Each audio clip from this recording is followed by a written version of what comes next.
The lord. ದೇವರ ಪರಿಶುದ್ಧವಾದ ನಾಮಕ್ಕೆ ಸ್ತೋತ್ರವಾಗಲಿ.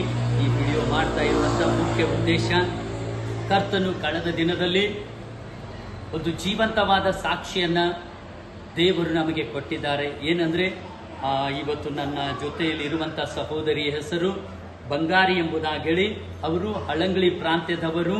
ಅವರಿಗೆ ಕರುಳಿನ ಸಮಸ್ಯೆ ಇತ್ತು. ಮಿರಜ್ ಆಸ್ಪತ್ರೆಯಲ್ಲಿ ಅವರನ್ನ ಅಡ್ಮಿಟ್ ಮಾಡಿದ್ರು.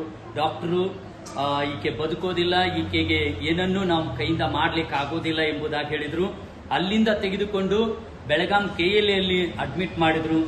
ಅಲ್ಲಿ ಕೂಡ ವೈದ್ಯರು ಹೇಳಿದ್ರು ನಮ್ಮ ಕೈಯಿಂದ ಏನು ಮಾಡ್ಲಿಕ್ಕೆ ಆಗೋದಿಲ್ಲ, ಈಕೆ ಬದುಕೋದು ಕಷ್ಟ ಎಂಬುದಾಗಿ ಹೇಳಿ. ಆದ್ರೆ ಇವರ ತಾಯಿ ನಮ್ಮ ಚರ್ಚಿಗೆ ಬರುವಂತ ಸಹೋದರ ಸುನೀಲ್ ಅವರಿಗೆ ಕಾಲ್ ಮಾಡಿ, ನೀವು ಪ್ರಾರ್ಥನೆಗೆ ಹೋಗ್ತೀರಪ್ಪ, ನಮ್ಮ ಮಗಳನ್ನ ಡಾಕ್ಟರ್ಗಳು ಕೈ ಬಿಟ್ಟಿದ್ದಾರೆ, ನೀವು ಪ್ರಾರ್ಥನೆ ಮಾಡ್ರಿ, ಚರ್ಚಲ್ಲಿ ಇರುವಂತಹ ಸೇವಕರಿಗೂ ಕೂಡ ಒಂದು ರಿಕ್ವೆಸ್ಟ್ ಅನ್ನ ಕೊಡ್ರಿ ಎಂಬುದಾಗಿ ಹೇಳುವಾಗ, ಸಭೆಗೆ ಬರುವಂತ ಸಹೋದರ ಸುನೀಲ್ ಅವರು ಕಾಲ್ ಮಾಡಿ ಸಹೋದರಿ ಫೋಟೋವನ್ನ ನಮಗೆ ಬಿಡುವಾಗ, ಸಹೋದರಿಗೆ ನಾವು ಮನೆಯಲ್ಲೇ ಇದ್ದುಕೊಂಡು ಪ್ರತಿದಿನ ಅವಳಿಗಾಗಿ ಪ್ರಾರ್ಥಿಸುವಾಗ ದೇವರು ಆಕೆಗೆ ಒಳ್ಳೆ ಆರೋಗ್ಯವನ್ನ ಕೊಟ್ಟರು. ವೈದ್ಯರುಗಳು ಬದುಕುವುದಿಲ್ಲ ಎಂಬುದಾಗಿ ಹೇಳಿದಂತ ಸಹೋದರಿ ಬದುಕುವಂತೆ ದೇವರು ಪ್ರಾರ್ಥನೆ ಮೂಲಕವಾಗಿ ಕಾರ್ಯ ಮಾಡಿದ್ದಾರೆ. ಆಸ್ಪತ್ರೆಯಿಂದ ಡಿಸ್ಚಾರ್ಜ್ ಆಗಿ ಮನೆಗೆ ಬಂದು ಇವತ್ತು ಆರೋಗ್ಯವಾಗಿ ಜೀವಿಸ್ತಾ ಇದ್ದಾರೆ.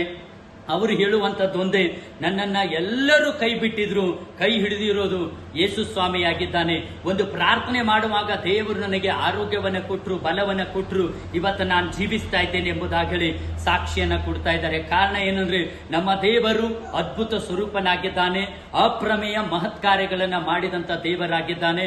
ಇವತ್ತು ವಿಡಿಯೋ ನೋಡ್ತಾ ಇರುವಂತ ನೀವುಗಳಾದ್ರೂ ಅಷ್ಟೇ, ನಿಮ್ಮ ಕಷ್ಟ, ನಷ್ಟ, ಸಂಕಟ, ರೋಗ, ಬಾಧೆ, ಬಲಹೀನತೆ ಕೈ ಬಿಡಲ್ಪಟ್ಟವರಾಗಿರುವುದಾದ್ರೆ ನೀವು ಕೂಡ ಪ್ರಾರ್ಥನೆ ಮಾಡ್ರಿ. ಕರ್ತನು ನಿಮ್ಮ ಜೀವಿತವನ್ನ, ನಿಮ್ಮ ಭವಿಷ್ಯವನ್ನ, ನಿಮ್ಮ ಕುಟುಂಬವನ್ನ ಕಟ್ತಾನೆ, ಆಶೀರ್ವದಿಸ್ತಾನೆ. ಮರಣಕ್ಕೆ ಹತ್ತಿರವಾದಂತ ಸಹೋದರಿಯನ್ನ ದೇವರು ಬದುಕಿಸಿ ಇವತ್ತು ಜೀವಂತವಾಗಿ ನಿಲ್ಲಿಸಿದ್ದಾರೆ. ಕಾರಣ, ಯೇಸು ಜೀವಿಸುವಂತ ದೇವರಾಗಿದ್ದಾನೆ. ಆ ದೇವರು ನಿಮ್ಮನ್ನು ಕೂಡ ಆಶೀರ್ವದಿಸಲಿ, ಸಹೋದರಿಯನ್ನ, ಸಾಕ್ಷಿಯನ್ನ ಆಶೀರ್ವದಿಸಲಿ. ಈ ಸಾಕ್ಷಿಯಿಂದ ದೇವರ ನಾಮ ಮಹಿಮೆ ಹೊಂದಲಿ. God bless you.